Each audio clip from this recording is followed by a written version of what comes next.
The Aran sweater market. James is admiring. I really want one. You could just buy one, James. I still want you to make one. Oh. Because you can have more than one jumper, maybe. They're quite interesting, like they're not soft. Like these ones are especially not super soft, but they're so hardy. I'd say they're made out of proper 100% wool. Yeah, like downstairs the scarves are merino, so obviously that's not Irish. This might be closer to Irish. Certificate of authenticity, what's that? Designs from the Aran Islands. Huh. Interesting. Woven pieces.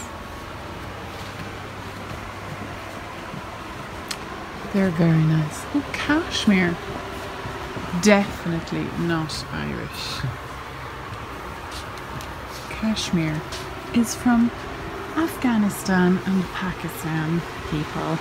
Remember that. When people try and pass it off as Irish or Scottish. It's not. I love this. Just love touching it. I want to make it. There's yarn downstairs. That looks like a different, very different beige. I wonder if it's a different wool even. So it looks like a different pattern for this, isn't it? Interesting.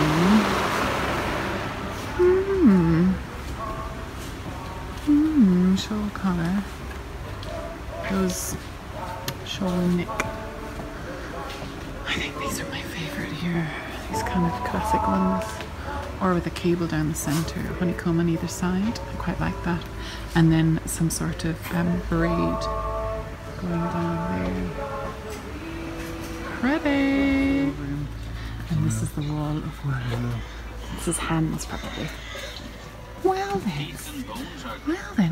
We're picking out James's colour for his family sweater, which I'm going to knit him. I really am. So should we go for the grey, or cream, or white? Pink? The grey's nice, yeah, the grey's lovely actually. And not going for, no, they're all of it. That's kind of nice.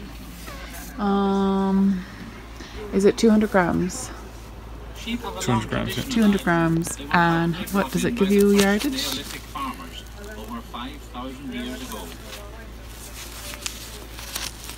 Yardage, please buy now. Tell us how much is in it, that would help.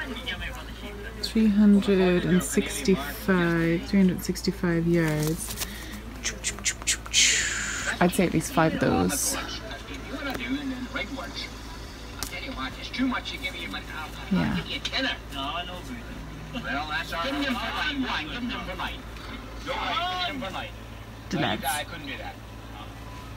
Deledge. Yeah.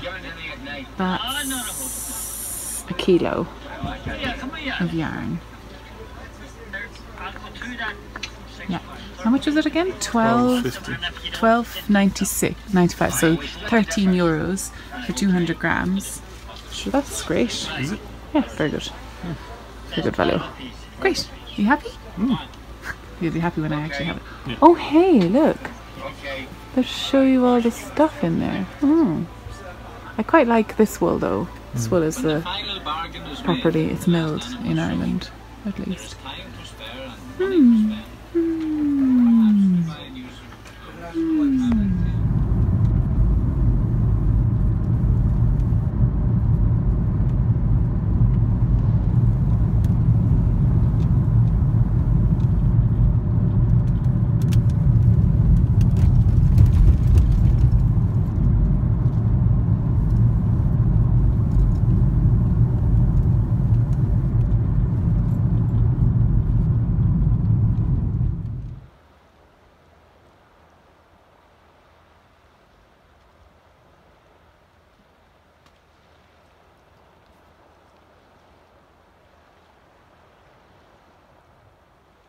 Guess who found some lambs?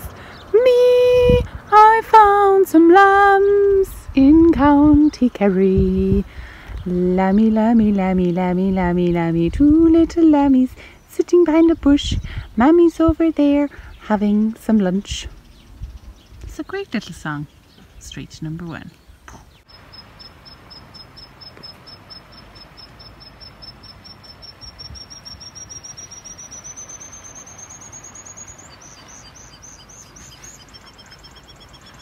This is the Kenmare Stone Circle. And in the centre is a burial as a boulder burial, which is very typical of the southwest of Ireland. Apparently this one is oriented to the setting sun, so the little sign says. And over here is a little tree. Now this little tree, you can find these in a lot of different places, and they can be any kind of tree. Normally it's a white thorn tree, but it's a wishing tree. So what people do is they tie on little bits of ribbon or whatever's in their pocket really, and make a little wish or to think about someone, you know, just to wish good luck on somebody or anybody. So there's lots of like little written ones, which is quite cute. Health, wealth and happiness. This one is, which is nice. Someone's stuck a little jewel on it. Ooh. Apparently it's the fairies. It's another fairy idea. So people, the hawthorn is traditionally a fairy tree. It's a guide marker. So often people would tie little things onto the tree so the fairies would see them, and then maybe if they were in a willing mood, they might grant your wish. But that's a bit of a rare occasion because the fairies are particularly moody. It's very well kept, this. It's €2 entrance and there's a little honesty box at the door. It's quite nice. A history of the stone circle presented by James. It's an old druid circle. So that would have been in line with the solstice sun. It's been untouched due to a local myth. So the reason why it's so pristine is because someone put a hoodoo on it or something. So local people never touched it. Called Puka. Yeah. Or no, that's a ghost. Because of the fairies. Oh, it is the fairies. It's the fairies. Alright. Puka's a ghost. There's a word for hex in Irish, I can't remember what it is. Gloss. That's green. I think that's also spell.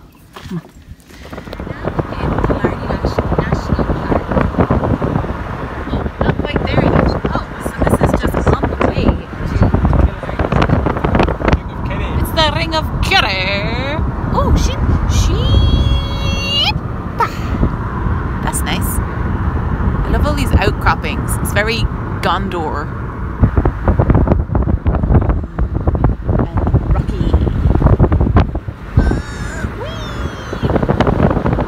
So we've just passed through Molls Gap, which is this. I'll show you in a minute. It's a very small gap between the mountain range, and it's like the first crossing through the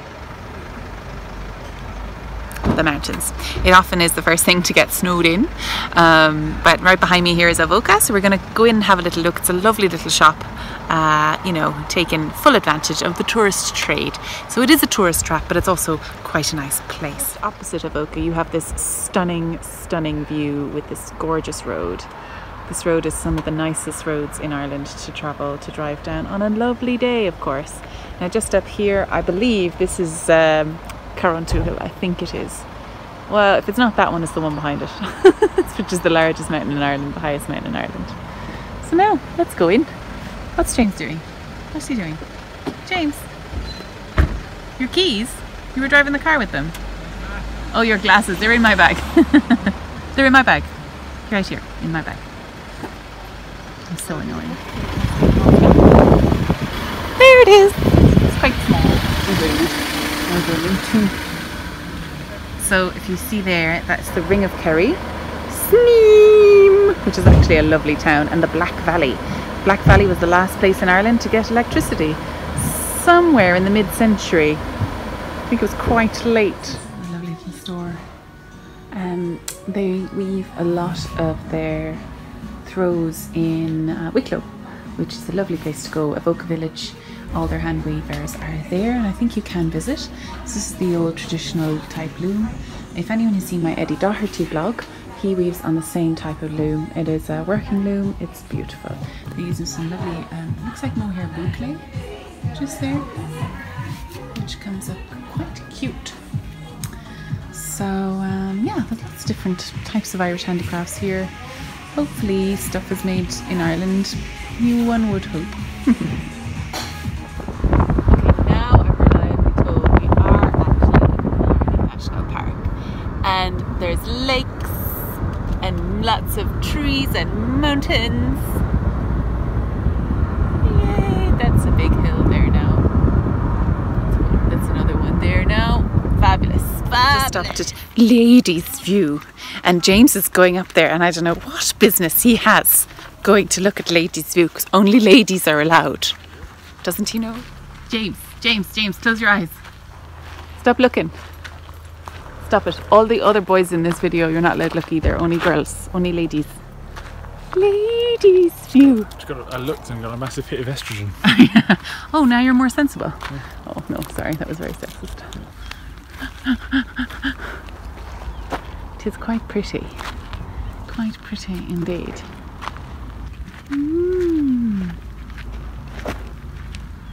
I feel more of a lady. I'm gonna walk down a bit. Happy Sunday. So I am going to be fixing this mess of a craft room. It's a tip, an absolute tip. So I'm filming it because I feel like I do things better when I think that people are watching, so otherwise I'll just close the door and keep ignoring it like I have been for the last 2 months. Oh, I've just kind of chucked everything in here. It's a disaster. Anyway, so thanks for helping me clean my craft room, guys. You're awesome. Thank you so much to this wonderful human. I actually can't remember her name. Natalie from Remembrances Pottery told me all about her. It's the Tiny Fiber Studio podcast, and she's basically doing this whole thing where she, in 2017, she did nothing but spin from her, or knit from her own hand spun, which is amazing. So I've started from the beginning. I am on number 5, and I'm so excited to spend all day tidying my craft room and watching this wonderful lady, and I can't remember her name. Damn.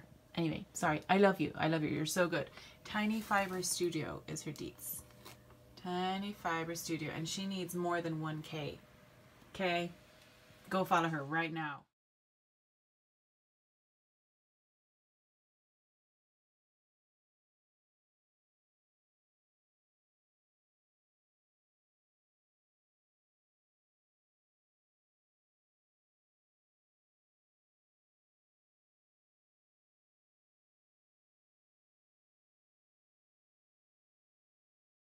So I just finished my craft room tidy.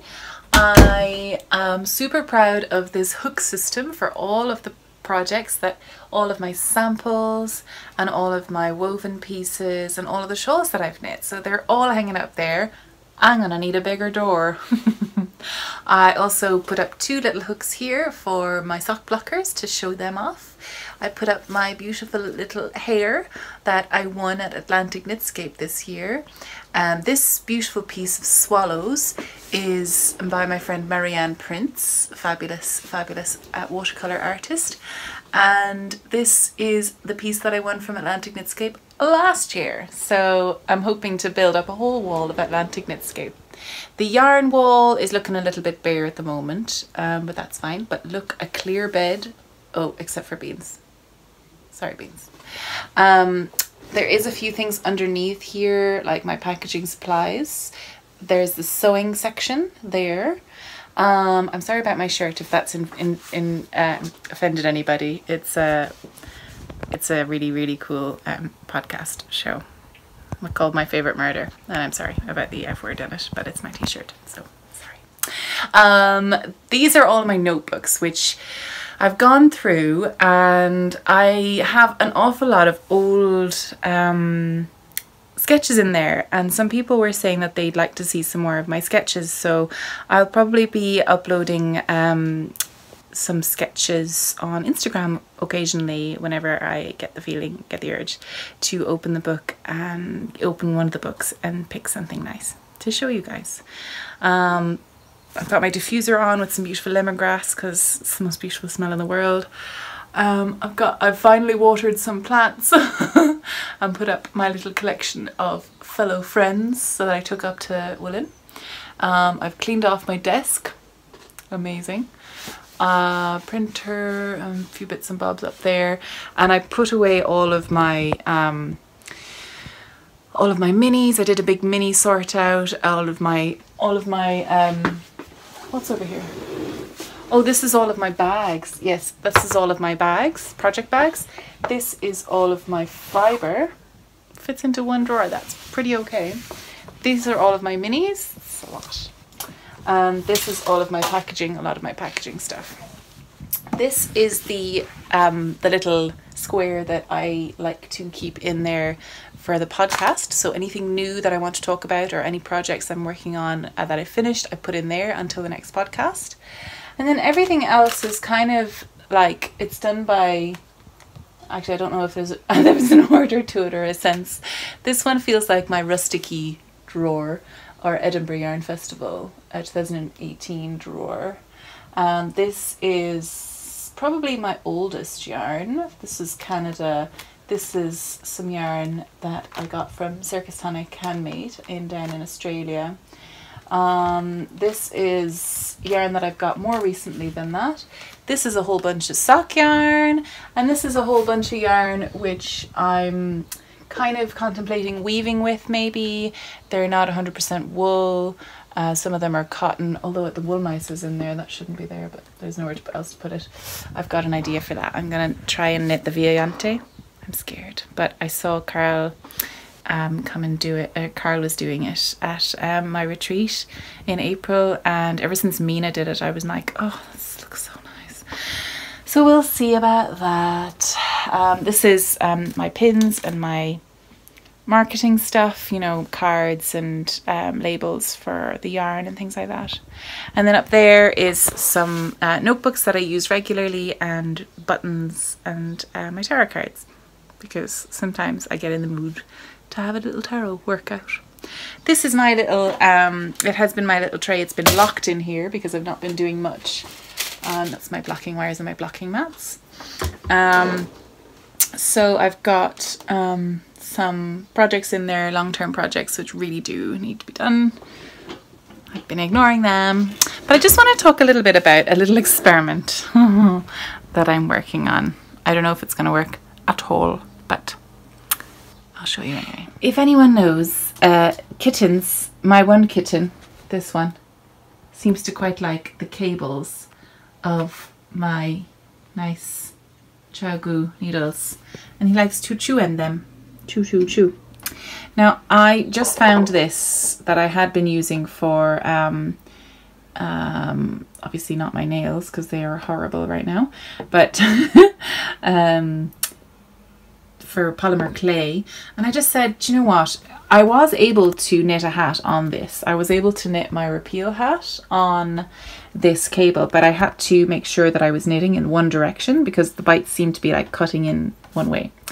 So I decided, you know what I'm going to do? I'm just going to try and coat over it with some of this, because otherwise, like, they're kind of ruined anyway. So I might as well, you know, I'll have to buy some more anyway if this doesn't work. I mean, it might be okay. I was able to knit one hat. It caught sometimes, which wasn't very enjoyable. But they're lovely needles and they're perfect hat size. And I really want to knit loads of hats. So I just did a little coating, and I've just put it on this paper now.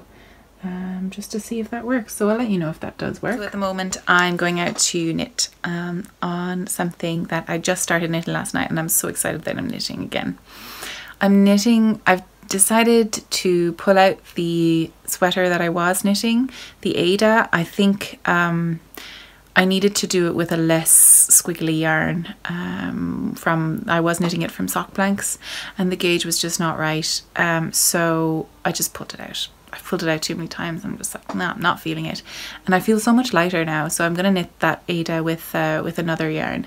I've got so many other sweater quantities. I think what I'm going to do is I'm going to wait until she redoes it with stitch counts. I think maybe that's my problem, because I need, sorry, this is a bit big bean. I think I need a bit more hand holding. I don't think I'm very good at knitting without direction. I know I go off piste a lot, but it's nice to make sure you're within a certain limit rather than 60 stitches out. If I'm 5 stitches out, I'm like, cool, I don't care. If I'm 60, I'm like, okay, this is a bit crazy. So yeah, I might wait until she redoes those. She has another beautiful sweater out, which I am looking at, and I'm like, oh, it's lovely stuff. I might try and knit it with some of my cotton yarn. I might try it on, or actually a Rainy base that I have, that I dyed originally. One of the first yarns I ever dyed was a sweater quantity of Rainy from Apple Oak Fiberworks. So I'd love to knit something out of that, and I think that would be lovely. What's she called? It's a lovely pink cardigan. It's an Irish name, I can't remember it at the moment. Townhouse Yarns had a special blend, and I'm so annoyed I never got any Townhouse Yarns at Woolen, the special blend that she got Donegal Wool Mills to make up for her. I'm so annoyed I didn't get some of that, because it's beautiful. Anyway, off on a rant. I'm gonna go and yeah, oh, the pattern I cast on was the Drift. So I've already knit the Drift by Skein Yarns in Australia. I knit it out of Dingo Dye Works. It was a non-superwash base, and I love it so much, but it hasn't worn super well. It's kind of, it's a bit short. Anyway, I feel like I should have kept going on it, but it was knitting up so fast. I think I got ahead of myself. I will still wear it forever, but I just want another one. So I'm going to try it in my new colour, in my new yarn. And to be honest, the Drift only took about two and a bit skeins of fingering weight. Now I know it was fairly short, but I have gone up a needle size and gone down a, I actually can't remember. I just tried out, I just started knitting. This is going to be another disaster, I know, but maybe it won't. We'll see. I need to go back actually on my videos and see what I actually did. That's a useful thing, because I'm terrible at writing notes, but I'm very good at filming myself do things. So that's what I'll do. I'll go back. I started knitting it when I was in Western Australia in Caherdaniel, just around Christmas 2017. Yes, that's when I started knitting. It was 2016, New Year 2017, yeah. So I might go back and see what I did. I've started knitting it anyway. It looks kind of okay. To be honest, I'll just pick it up actually. I was thinking, because I have 2 of the Ninja Chickens sock blanks, and then I have one of them on Sheep Shop one, which is like a deep purple. It's kind of a mauvey purple, and I think I might pick up stitches and just do a collar on it if the neckband is too wide. That's an idea. I'm definitely going to do some short row shaping after the yoke is finished, and before I switch the sleeves up. I'm definitely, or after the sleeves. Should I do before or after? I must ask Ellie about that actually. Yeah. That was just my little update. I'm actually so happy with this. I've been meaning to do that for ages. I've had this thing for a year. Not done a thing with it. Actually, while I have bits and bobs out, I might just hang up my my loom. I think I'm gonna do that. Okay. So I have just hung this up. I just popped in 2 nails there and 2 nails there. Just underneath the little birdies and just over this This is actually never on. This room is really warm, so I'm going to turn it off altogether. Just in case the heat actually would warp the wood. I didn't think that, but I quite like the way it's central on the wall, so I'm going to do that. So that's my new wall there now. So if there's anything on this, it would make a lovely changeable little art piece. So I might try and do a little bit of tapestry fun on this. I think I probably could. There's no reason why I couldn't. So that's nice. Awesome. So now, here we are. I'm really glad I've done that. It's been kind of stressing me out, my messy craft room. So I tend to do this once every 6 months or so. It gets really messy because I'm a messy person, and that's okay. But then I get really clean, and I really clean. So that's good. All right, so I hope you enjoyed that little play around, and have a lovely day.